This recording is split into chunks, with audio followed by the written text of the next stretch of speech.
din sa bandang bubong niya.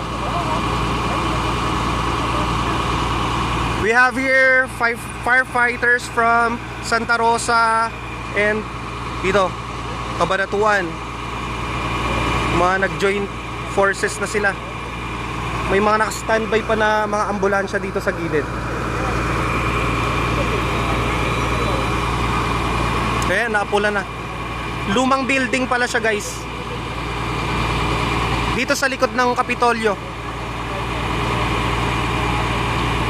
Just in front of Freedom Park. Mga faulty electrical wiring siguro yung mga saninong sunog na yan. We're not sure as of this moment. It is a developing story pa rin, ano?